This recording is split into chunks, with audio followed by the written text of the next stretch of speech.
What's up, everyone? Joey here. So Halo Infinite surprise released on everyone just with it in the past day, and I was testing it the other night on 21.11.1, and the performance was really unoptimized. You can see the GPU usage is at 87%, the CPU is at 66%, and this was at 3440 by 1440 competitive settings, but the resolution scale was lowered all the way down to 70% just to get into the 70 to 80 FPS range.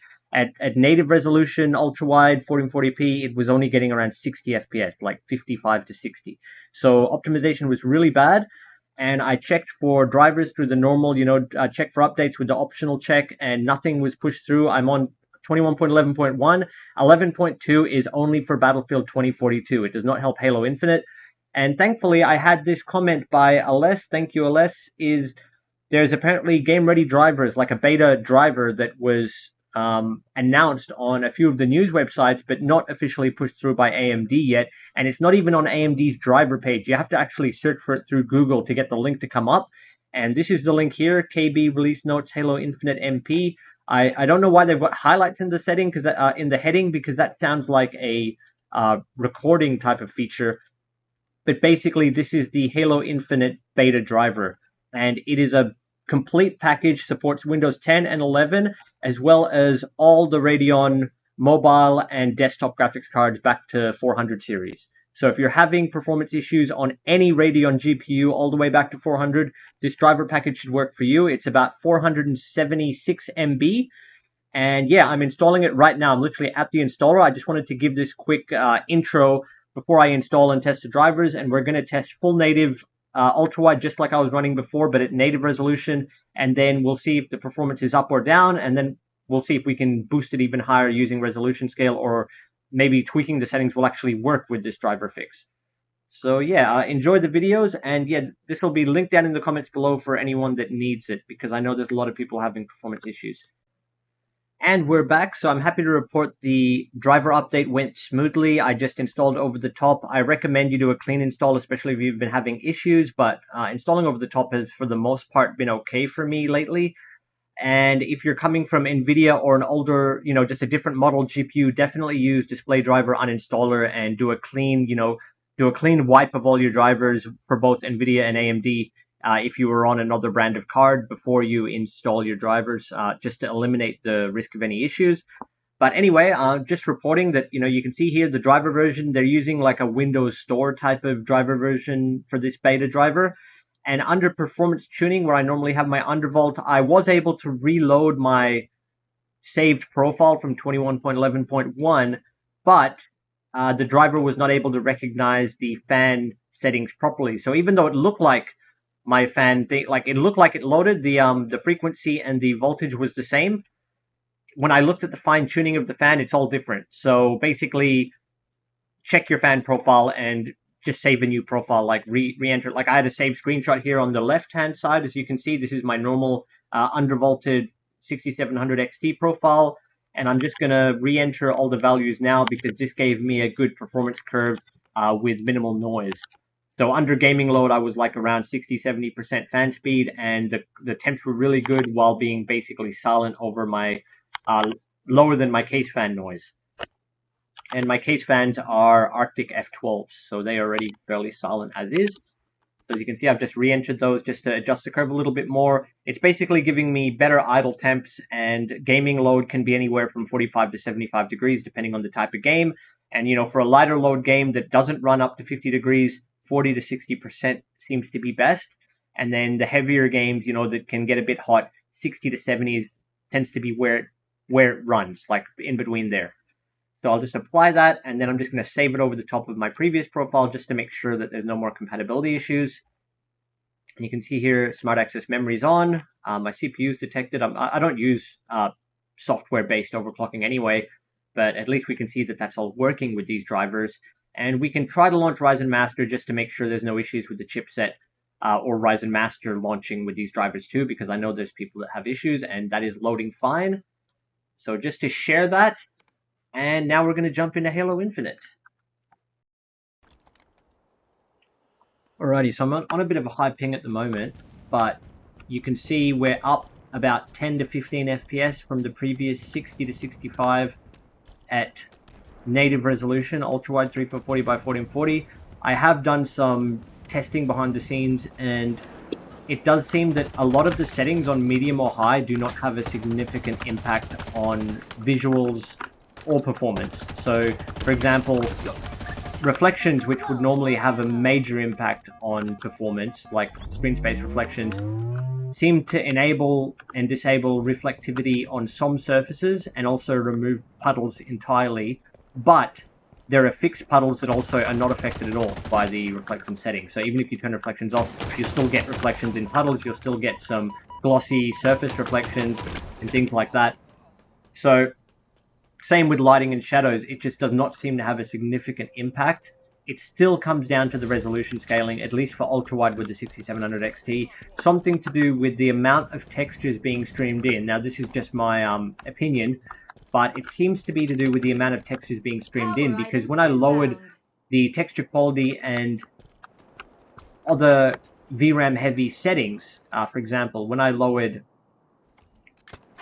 texture quality from ultra to high, there is a major jump. Like you can see this 6.7 down to 5.33, and as well as, where is it, down here somewhere, terrain quality, when I lowered this setting around as well. Not terrain quality, sorry. Terrain quality can be fine on medium. Not terrain quality, geometry quality, sorry, it was like right below. But these are the two settings that seem to help a little bit, but not in as major a way as I was expecting. Even though they've freed up a bit of VRAM, which could mean less VRAM requirement in terms of bandwidth, the amount of data going back and forward between the CPU, GPU, and RAM, and VRAM, sorry, it still did not give a significant boost to the frame rate. So my VRAM usage is lower, as you would get from lowering the resolution scale, but at 100% resolution quality, it's just not the performance I was expecting. It seems to be tied to the actual resolution. So the amount of texture streaming in just tanks performance at a certain point when you have the resolution too high. So just an example, just like with before the driver, the beta driver, if I turn the actual resolution scale down to, like, for example, 60, which is noticeably blurrier, look at the performance jump. It is massive. I'm up at from 90 to 125, and the VRAM usage is still up at 10 gig actually, indicating that, yeah, something to do with the way the game uses VRAM is just very heavy on the VRAM, the subsystem of the GPU, until you set that resolution scale down if you want more performance. That being said, I'll probably run it 80 to 90% because I'm on a 100 FPS monitor, 100 Hertz monitor, sorry. So I don't need 128 FPS, but this is just advice for anyone else looking for that performance setting. You won't necessarily find it underneath medium. Like, you can set everything to medium, and going down a low, unless you're on a very low spec system, is not going to give you the performance boost you're looking for. Turning the resolution scale down from 100 to 90 to 80 is going to give you a significant, like, that's where you're actually going to see the difference in your performance.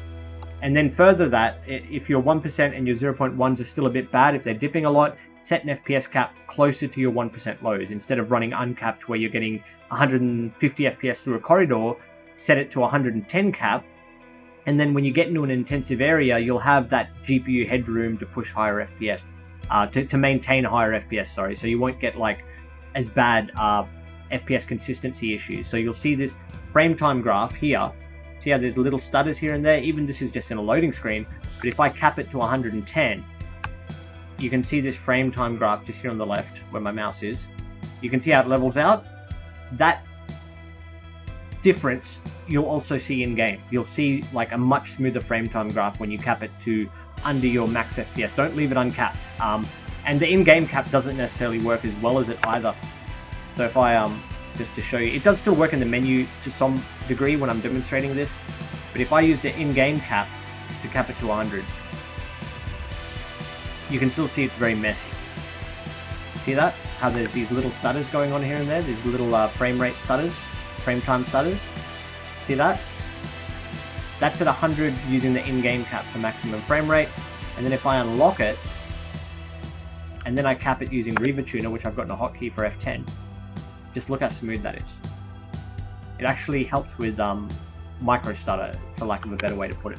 So that's just my final bit of advice. The drivers are good. I did notice a performance improvement, not to the degree I wanted at ultra wide. I thought maybe I'd get into the 90 to 100 FPS range at native resolution. I still need to use a resolution scale slider.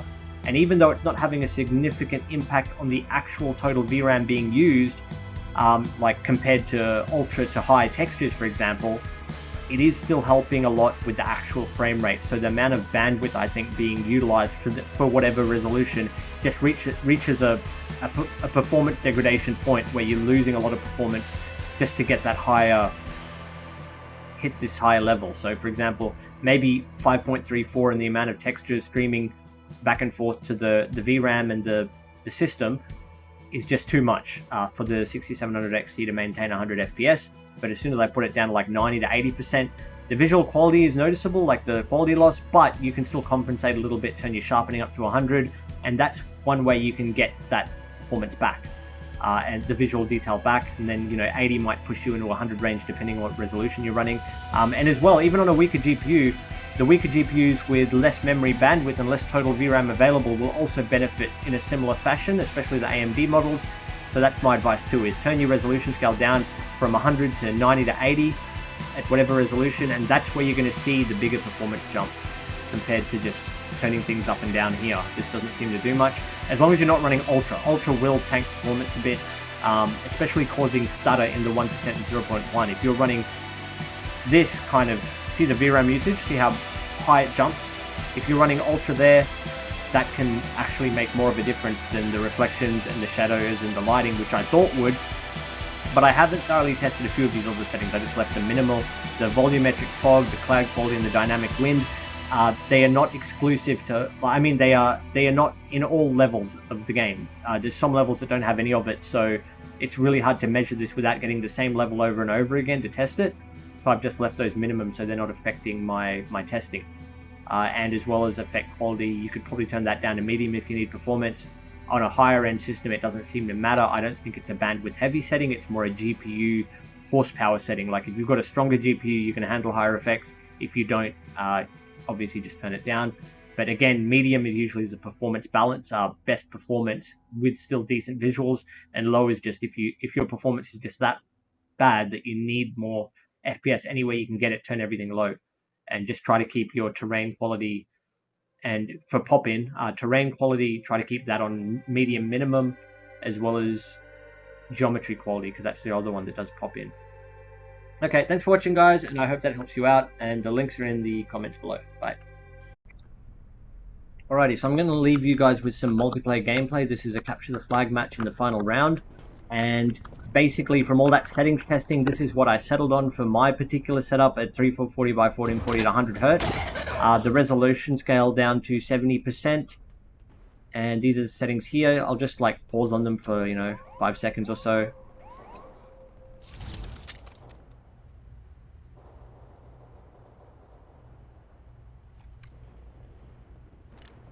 And obviously screen effects, personal preference. Sharpening's turned up because the resolution scale's at 70.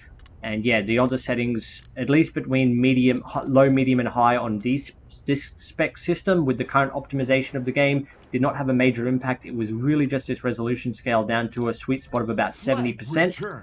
And then I was averaging a bit over, like if I uncap the FPS, you can see it's hitting up to 120. But in combat, which is where you notice it the most, the 1% and the 0.1s are not that great with the current game optimization, or driver optimization, or both. So the solution, at least for me, on that is to cap the FPS closer to the 1% low. So you can see the 1% low is around 94, the 0.1 74, and just the frame rate consistency is a little bit, lots of little spikes here and there. I'm at 36 ms. He's just good at aiming. But yeah, you can see the 0.1 dips a bit, and it's just pointless having 120 FPS when I'm dead or when I'm looking at a wall or something. When in combat, it doesn't actually, it's just, it's kind of not consistent. So when I capped it to 90, just take a look at this, watch the frame rate consistency.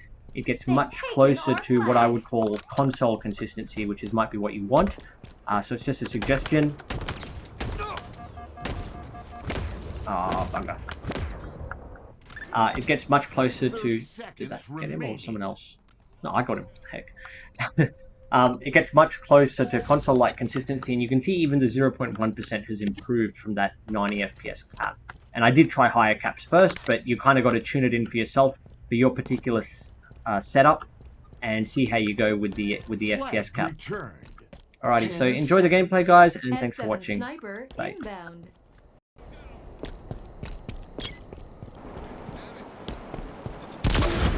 Round 1.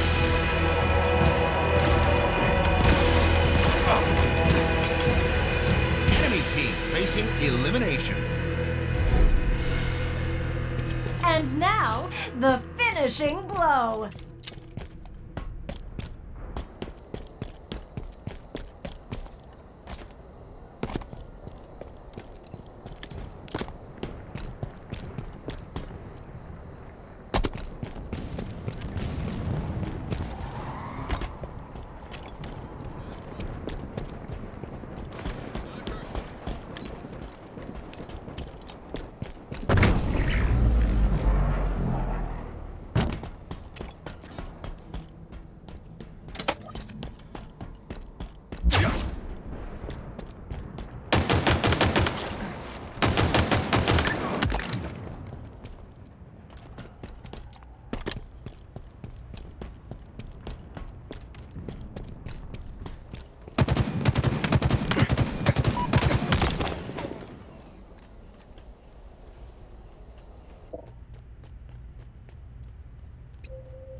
An ally took their flag.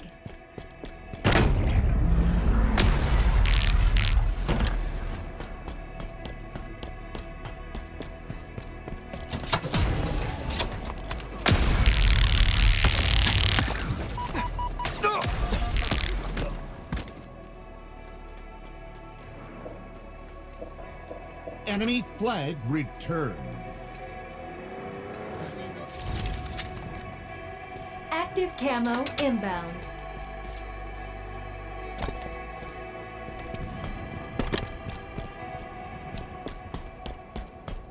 Active camo available.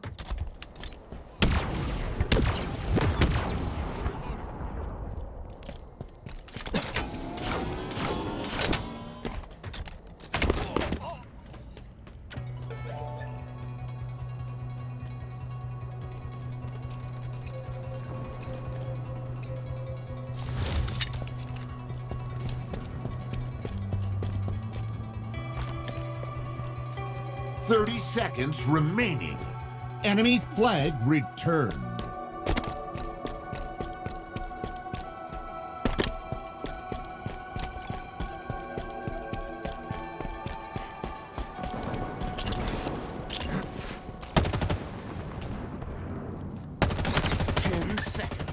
S7 sniper inbound.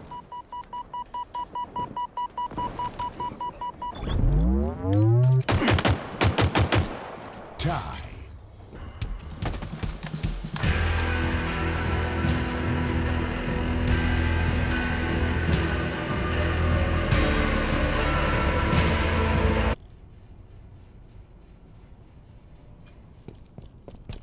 We've captured Charlie. Your team scoring.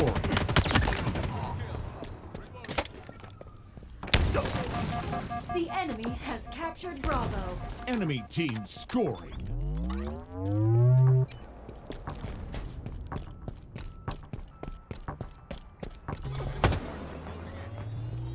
Enemies on me. Your team scoring.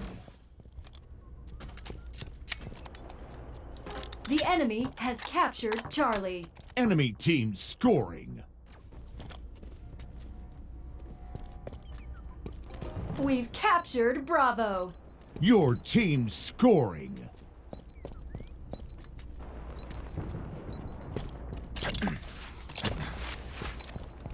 M41 Spanker inbound. The enemy has captured Bravo. Enemy team scoring.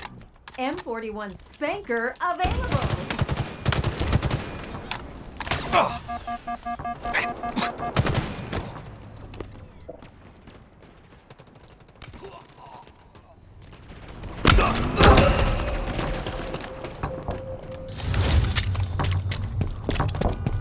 Stronghold Charlie is ours. Great aim, Spartan! We've captured Bravo. Your team scoring. Targets are over there. This zone belongs to us. Pop their shields.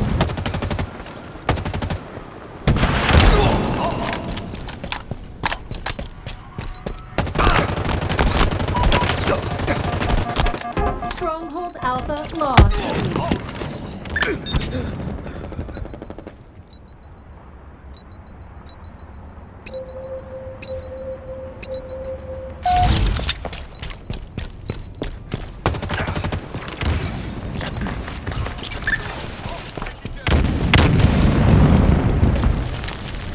Stronghold Bravo lost. Enemy team scoring. Frag out. Your team scoring.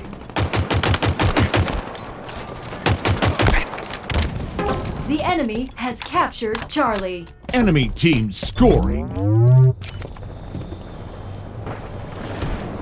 Take it down. Stronghold Bravo is ours. Your team scoring. M41 Spanker inbound. M41 Spanker available. This zone belongs to us. Stronghold Alpha lost.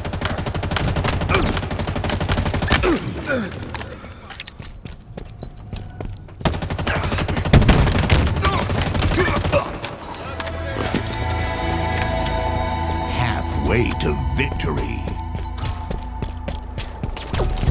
Another one down. Damage. Stronghold Bravo lost.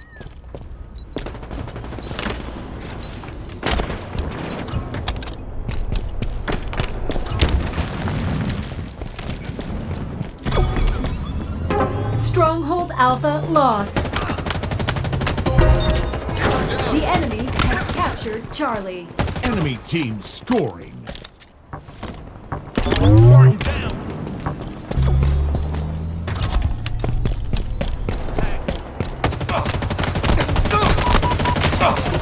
We've captured Alpha.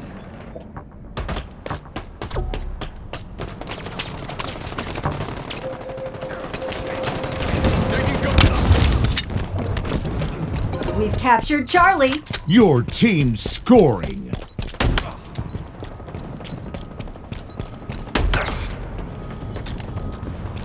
Another one down.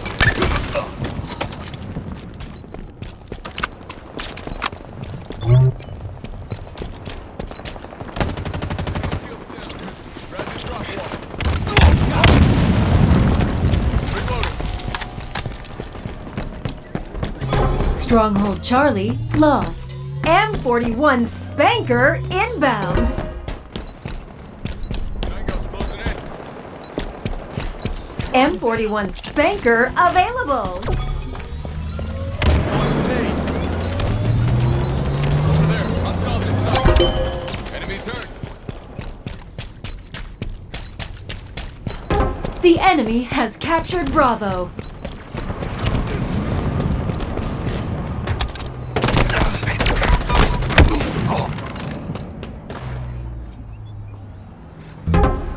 Enemy team scoring.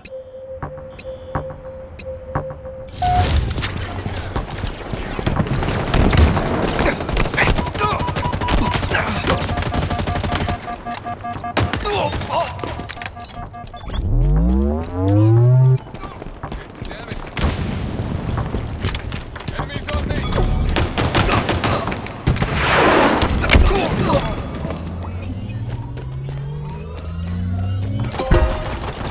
team scoring.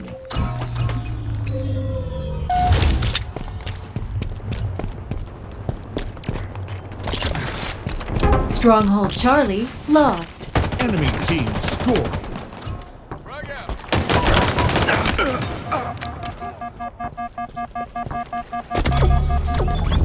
Stronghold Alpha lost.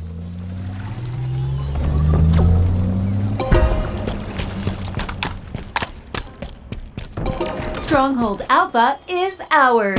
Your team scoring. Spartans are closing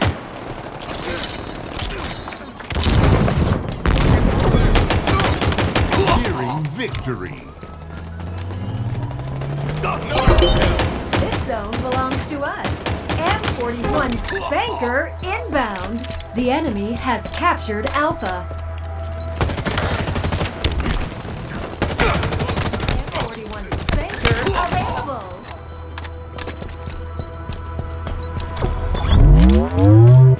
Victory.